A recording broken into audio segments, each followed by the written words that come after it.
Hey guys, I drew another little something, and this time I drew Alice from Alice in Wonderland. I actually hadn't seen this movie since, I don't know, babyhood, but I recently watched half of it, and I'm gonna go watch the rest after I finish doing this commentary, but halfway through, I just loved watching her dress, like, ruffle around, and just the way it moved, and the movement, okay? And I just got really inspired, and I had to draw Alice. So here is Alice from Alice in Wonderland. Here I'm actually already working on the second sketch layer, so I did the hair, and then I realized I wanted to move the hands, so I redrew the hands, and I was also working on her face at the same time, and I just didn't like those eyes. They didn't look surprised, because she's in Wonderland, okay? It's not like just walking around the corner. You're seeing something completely different and unusual, so I wanted her face to express that. And I also moved her hands down because the way they were, they felt a little bit more defensive. Here she's just like, she's in shock, so her hands are like in the process of coming down, like she just opened a door or something, and like because she's in shock, her arms are like just like, what do I do with these things? And they're just sort of standing there, and her hands are like wide open, like that. And here I'm actually creating the second sketch layer of the hands, but because I didn't like where the hands were in the first sketch layer, I created a new layer and sort of sketched that out so that it becomes like the first sketch layer, and then this is the second sketch layer, like officially, if that makes sense. But like whenever I draw something and I want to like start again, even though I'm halfway done with either the line art or the second sketch, I usually just create a new layer so I don't have to worry about erasing the other hands.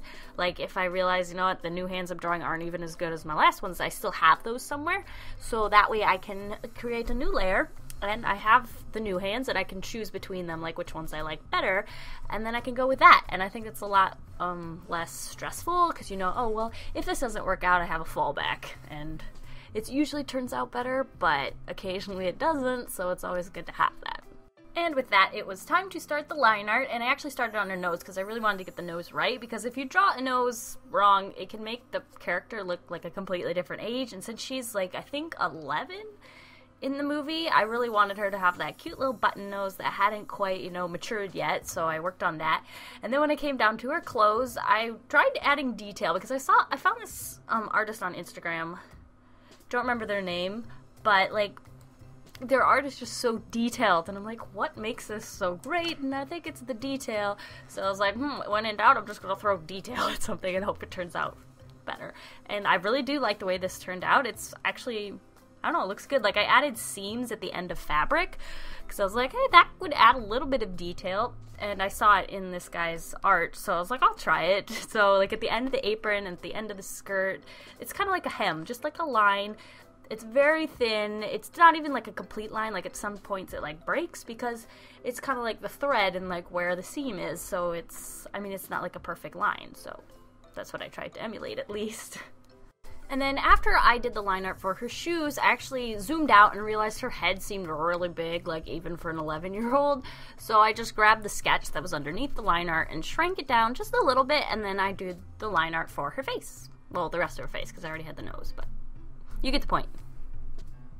Now, hair. Hair you either love or you hate, because it takes a lot of perseverance to create a nice head of hair, like drawing-wise. Because you have to think about like where each section of the hair is going, and which like where's gravity taking it, and like which parts are clumping together a little bit better, and like I don't even really know the science behind it. I really need to like look it up and like figure out why hair falls the way it does. If that's a possibility, I need to look it up. Either way, I really like trying to draw it the way I feel like hair would look, so I just really, you know, it's mostly kind of guesswork. Like, I'll draw a line, and I'm like, that looks good. Okay, I'll draw another line. And then I eventually create some kind of shape, and that's really good for your sketch layer, is to really think about the hair as shapes and, like, sections, and that's what I try to do. And then that helps you when you get down to the line art stage, because you're like, it's not quite as much guesswork, so by the time you're doing the line art, it's kind of like, okay, I know the basic shape, I just need to follow these guidelines I've set for myself. And if it doesn't quite work out, I can always go outside of them and experiment, because that's kind of what art's just about. So that's really fun, and I really like, I don't know, I like drawing hair. Like, I know a lot of people that don't like drawing hair, and I know I didn't really used to like drawing hair until I started putting the time into it and like trying to think about what hair would look like. Like, I like it a lot better now than I used to. and I think it just comes down to, you know, practicing, and the more you practice something, the more fun it is, because you're getting better at it and you're seeing improvement. I don't really like to talk about these things because, frankly, I don't really know what I'm talking about, but we're working on color now, so let's talk about color. So I created another color key, so I turned off like my recording software and I looked at some images of Alice from the Disney movie, and I like stole little colors from different spots, and I created my own colors for some of the sections, like I think the hair, maybe? I'm not sure. One of those things, I created my own color because I didn't really like the way it was turning out. And sometimes that happens when you take color from screenshots, because there's like a texture in the film, especially with the older movies, where the color looks a little different. Or if you take the color from a screenshot where she's like in a different lighting environment, it's going to be a different color. So sometimes I like to like just play around with the colors and get one that looks the way I want it to look. And then I create the color key, which is just a quick sketch. I started doing these like more than a year ago because I didn't want to like put copyrighted images in my videos, but I really like them, and I guess you guys too. They're just cute and they're really quick, and I'm just one of those people that like sketches better than finished illustrations. I know I'm kind of alone with this, but I like that I'm able to do this like in my videos. I can have the color key, which kind of satisfies my urge to just draw something and stop. But I still finish something for you guys, and I don't know, I think it's a good relationship we've got going on here. Like, I can still practice things that aren't what I find the most fun, and I still get to do what I want. So, that's cool. Moving on to coloring her hair, I've been watching a lot of videos about refracted light. Is that what it's called? I think so. But that's where like a light source is hitting an object that's a certain color, say blue, like her dress, and then blue light is reflecting off of her dress, so onto her hair, which is where I put it. So it was really cool. Like, I've never done this before, so I thought, hey, let's just give it a shot. And so I just used like a little bit of the blue color with like a very low opacity, and I just sort of like painted over her hair in sections where I thought that light would hit the dress and then bounce onto her hair. And I feel like it really added like something that I've never had in my drawings before, and I really like it. So I do want to keep looking into that and figuring out where that would go in a piece and where it works the best, and what materials are reflective and it works well and it's more realistic, and it was really fun. And it's definitely good to like learn about things you don't know about.